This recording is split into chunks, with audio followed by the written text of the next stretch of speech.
Hello, welcome to Gotta Be Real Movie Reviews with Tommy and Jules. And right now we're reviewing a classic, The Warriors.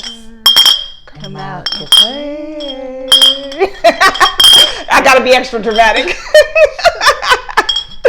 Yes, tell us about the classic. Okay, so The Warriors was set in the near future. It came out in 1979. Mm-hmm. So they set it in the near future for them. And it's basically about this gang, the Warriors, who went to a big parlay with all the other gangs in New York. I mean, I think they said there's 20,000 people there. Mm-hmm. Kind of like how the big mobs used to meet up. Right. Mm-hmm. So the guy that was leading the whole group, Silas. Silas, his idea was that he wanted to get the gangs all together because right now they're just fighting over their little 10-foot square turf. Mm-hmm. But if they all worked as a team, if they all worked together, they could run New York. But another gang had a different idea. Of and course. they decided to kill him. So Because they want to take it over. yeah, so once they killed Cyrus, they blamed it on The Warriors. Because they know it's about to go down. Yeah. All right.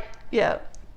So right in the middle of them shooting him, now mind you, one of the Warriors witnesses the murder, right? But this guy's like, oh no, it was the Warriors. So now everybody decides to jump one of the Warriors, but it's like pure chaos. It's chaos, okay? The cops have just pulled up. All the other gangs are like, oh my gosh, I'll just kill this dude. Yeah. That's foul. Now they didn't jump one of the Warriors, but I mean, it's like, They just believe him. It's a white dude blaming a black dude for this crime. And back then, especially, because, we're just now in this new revelation. bro time. didn't make it out. They were like, oh, the black dude did it? We believe you. And especially sister gangs, too. We don't know. We don't even know if the dude was killed. We don't know if he's alive. They never really told us. I guess we're assuming he was killed. Now everybody's after the Warriors. I mean, yeah, everybody's after the Warriors. And it is insanity. Yeah, they're on the subway. They're getting chased on the subway. It's basically like they have a hit out on them. Yeah, it's like, I don't remember where the actual meeting is, but they're trying to make it all the way back to Coney Island, which is on the coast. So they have to go through like a whole bunch of gangs trying to get home. And here's one crazy part in here. There is a girl gang that tries to get at them. And they're like, these chicks are strapped. Yep. So they're even fighting a gang of girls that try to get at them. Yep. And this is when we say it's a straight classic, it is a straight classic, especially when you got the bottles and he's playing the Warriors, come out to play. If you don't know that scene, then you have not seen the Warriors. Oh, okay? wait. This is the main scene that you got to know, too.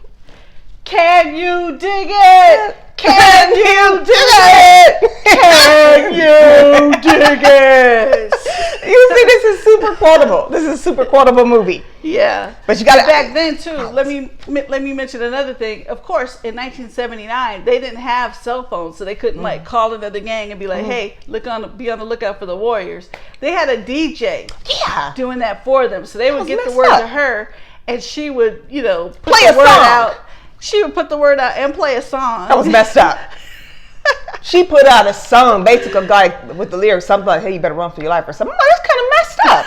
I mean, she didn't get the facts or nothing, but she didn't put the song out.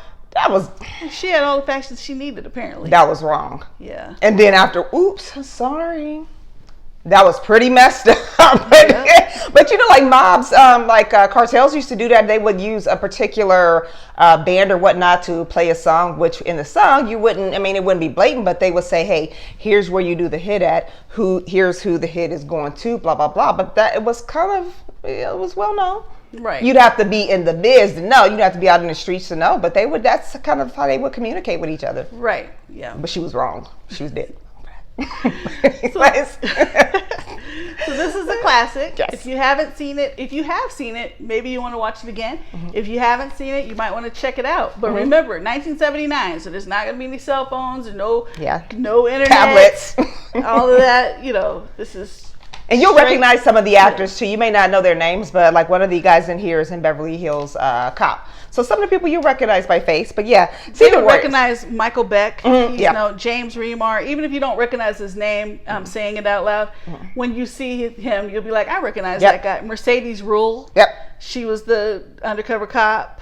Yep. Lynn Thigpen played the DJ, and again, you might not know her name when I say it, but she was in a lot of other things after that. And she has a lovely voice. Yes, lovely voice. Does. And her lips, you could, like, they do close-ups on her lips when she's talking, and she has one of those infamous lips and voices. Yes, she does. This is a classic. The Warriors. Get it. You'll even see if you're like on any websites and you have like the 80s movies and stuff, Warriors is going to be one of those that you will see. Yeah. So see it. It's a classic, The Warriors. And don't forget to like us and subscribe. We are on Facebook. We're on YouTube. We're on Instagram. Go ahead and like and subscribe, and we will see you later. Bye-bye. Bye-bye. Warriors. That was a play.